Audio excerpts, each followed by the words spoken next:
मैं एक स्कूल में टीचर थी। मेरी शादी महेश नाम के एक लड़के से हुई थी। शादी के बाद महेश ने मुझे कहा, अब तुम जॉब छोड़ दो, तुम कल से स्कूल नहीं जाओगी। मैं आहिस्ता से बोली, महेश घर में गवर्नमेंट जॉब है, बहुत मुश्किल से मिली है, आप मुझे क्यों रोक रहे जॉब करने के लिए। महेश ने बोला, मैंने कहा ना, कोई नौकरी वोकरी नहीं करनी। मैंने सर झुकाते हुए कहा, लेकिन आपने तो शादी पहले से ही कहा था जॉब मत छोड़ना, लेकिन आप क्यों मना कर रहे हो।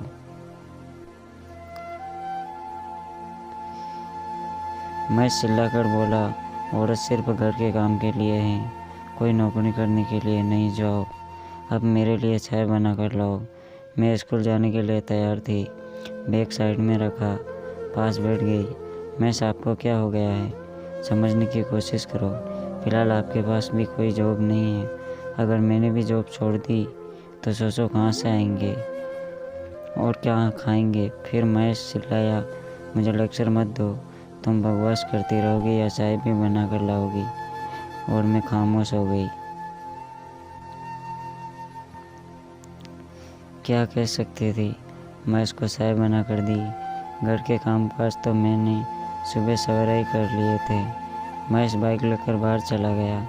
मैंने अपनी माँ को कॉल की, मम्मी महेश कह रहा है स्कूल जाना छोड़ दो, उसे समझाइए ना। मेरी माँ हैरान थी। माँ बोली, अच्छा परेशान ना हो, मैं महेश से बात करूँगी। मेरे पापा की मौत हो चुकी है।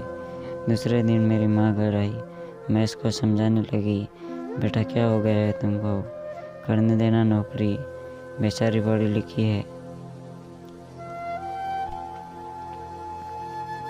घर बैठा कर क्या करेगा। महेश ने गाली दी और कहा, अगर तुमने जॉब के बारे में कोई बात की तो मैं इसी वक्त तुम्हारी बेटी को छोड़कर चला जाऊंगा।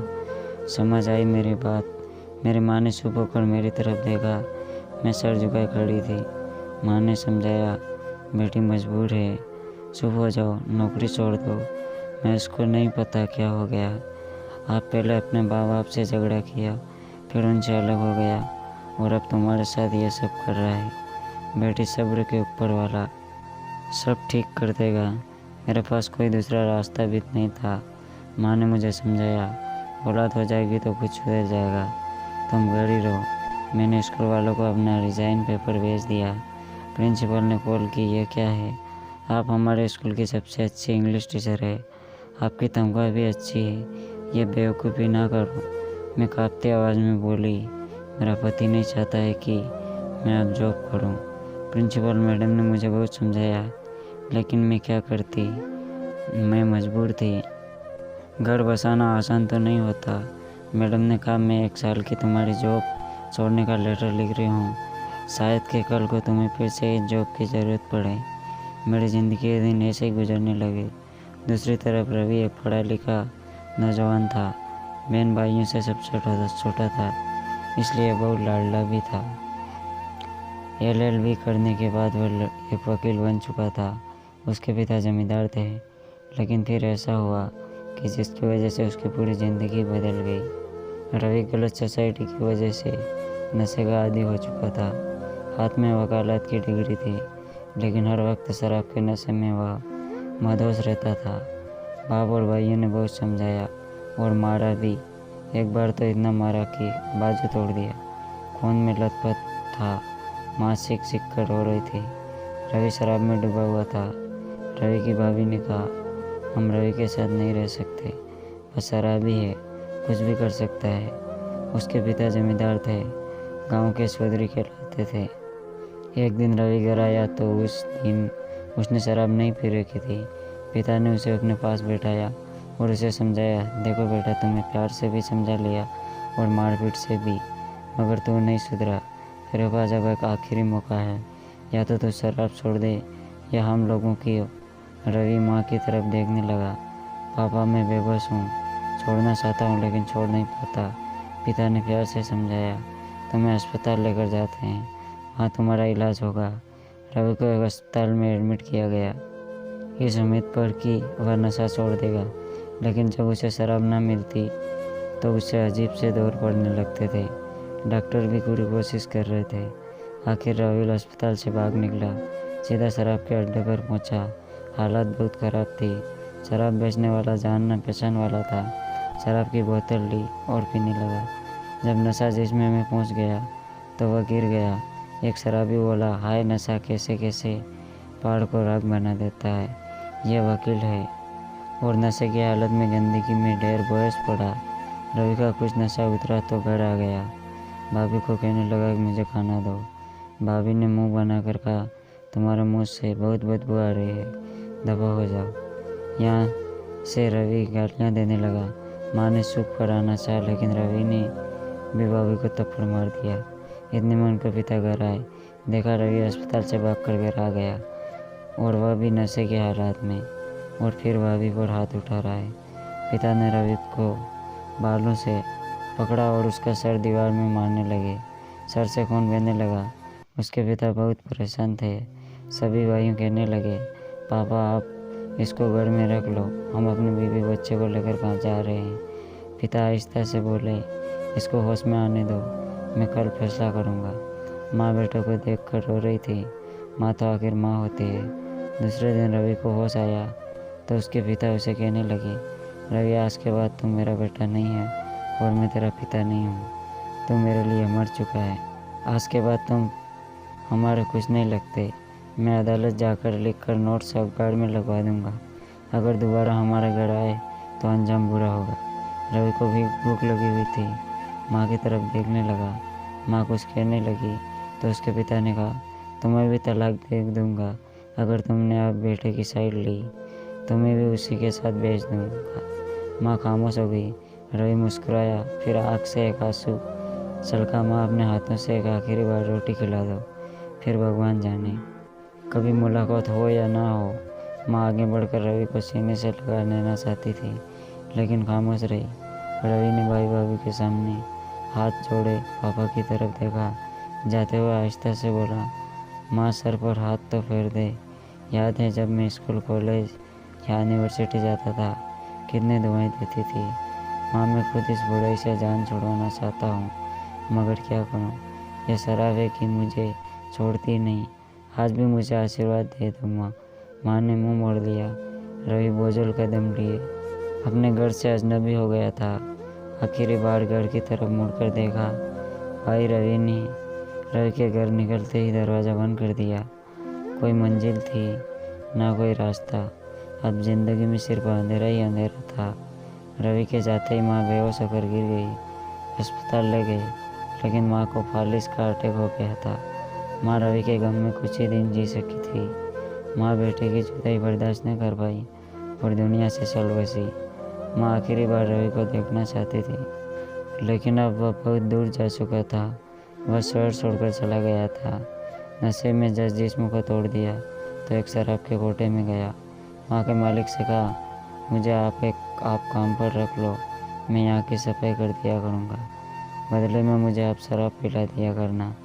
उसका एक कैसीनो था जहाँ जुआ भी चलता था। बड़े बड़े लोग आते थे। माँ उसने रवि को नौकरी पर रख लिया। अब रवि दिन रात वही रहता। इधर मेरा पति महेश भी नशा करने लगा था, जो जुआ भी खेलता था, मुझे मारता पीटता था। एक बार मैं प्रेग्नेंट हुई, मुझे 6 महीने हो गए थे। महेश ने मुझ पर जुल्म किया था।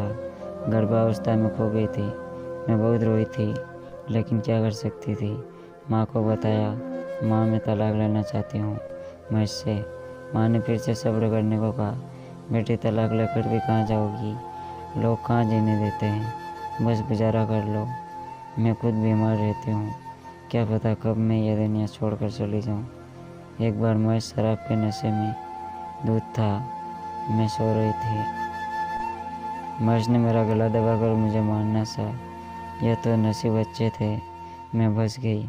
महेश ने अपने नशे के लिए मेरे दहेज का सामान बेचना शुरू कर दिया। मैं उसे बहुत समझाती थी लेकिन महेश दरिंदा बन चुका था। उसने लोगों से बहुत कर्ज ले रखा था। अब तो कर्जदार भी सारा दिन घर आकर बैठे रहते थे। महेश ने मेरा सारा जेवर भी बेच दिया था।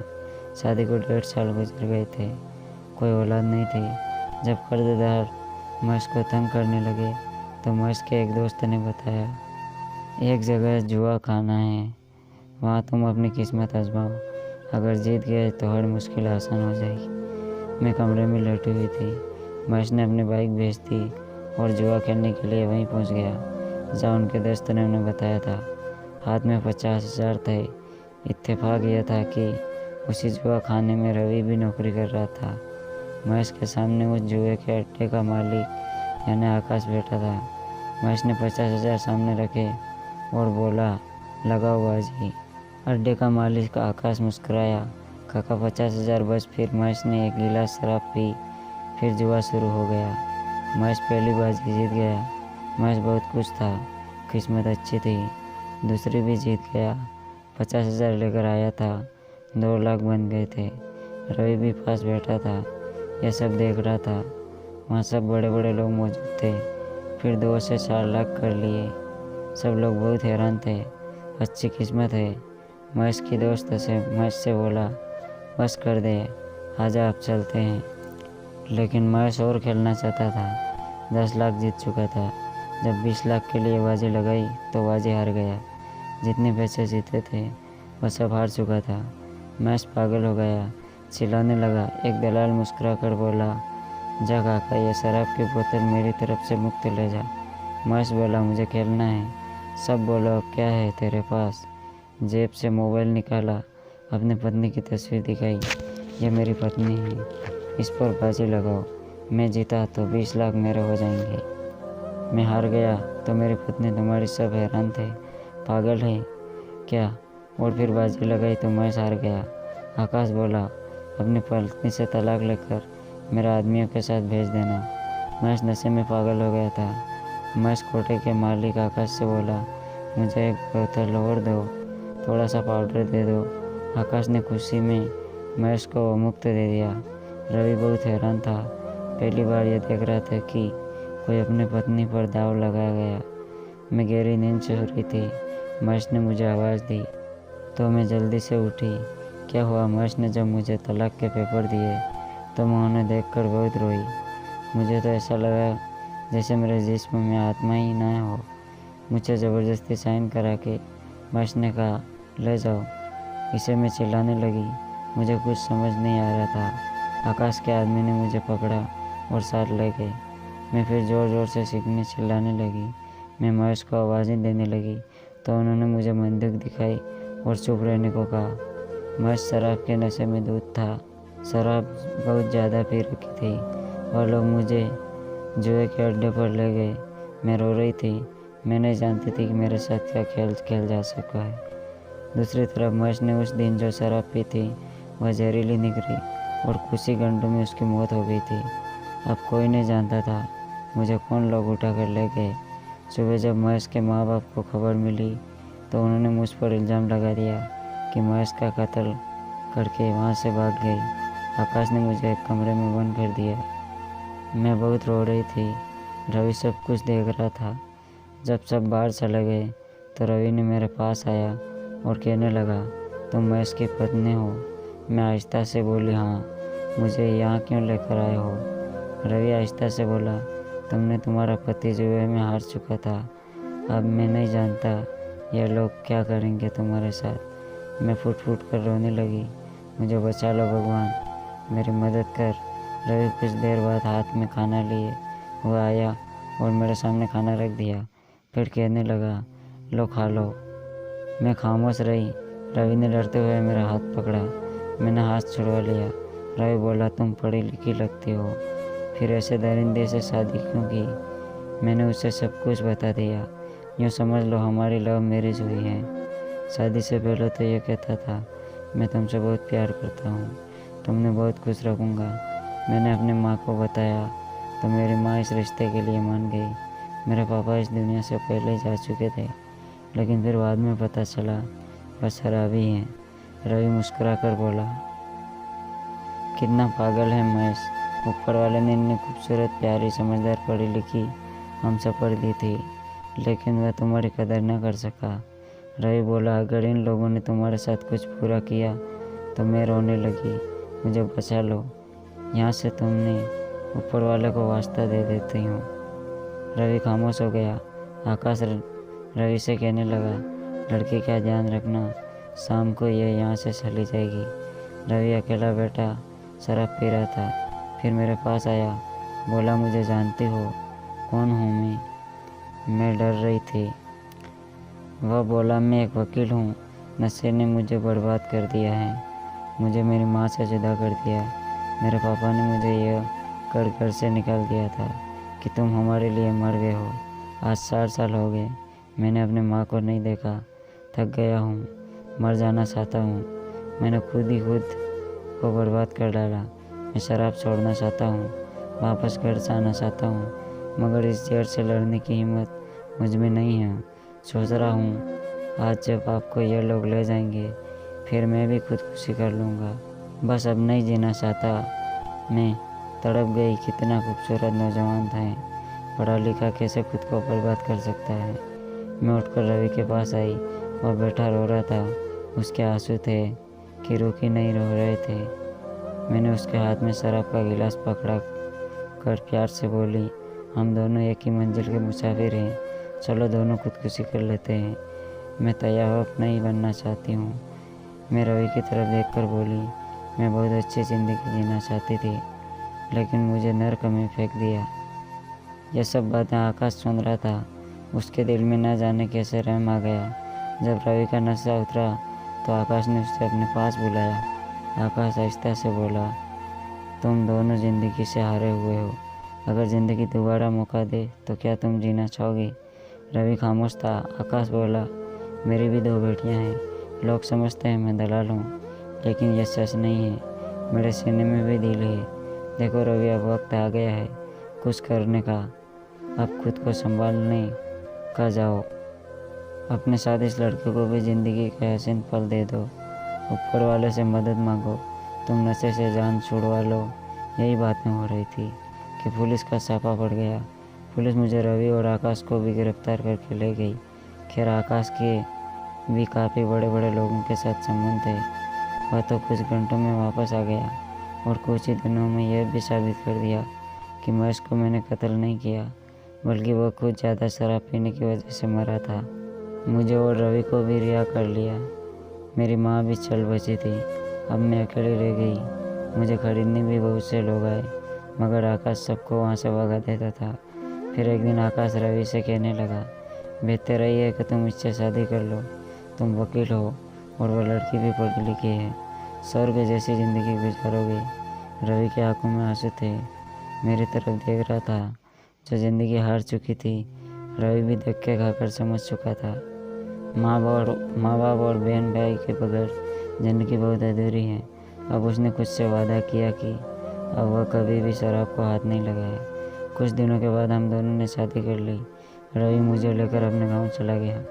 अपने घर से कुछ दूरी पर ही उसने एक घर किराए पर ले लिया और वहाँ फिर कचहरी जाने लगा। कुछ दिनों में वहाँ कुछ ऐसा केस मिल गई। नई ज़िंदगी शुरू हो चुकी थी। मेरे कहने पर एक दिन रवि ने मुझे अपने घर ले गए। सब भाइयों से और पापा के पाँव पकड़कर माफ़ी मांगी। माँ तो इस दुनिया से जा चुकी थी। सब बहुत रोए और उन्होंने माफ़ कर दिया। आज इस बात का 10 साल गुजर चुके हैं। रवि ने कभी शराब का हाथ भी नहीं लगाया। ऊपर वाले ने मुझे सब कुछ दिया है, 2 बेटे और 2 बेटियाँ। आज रवि एक जज बन गए।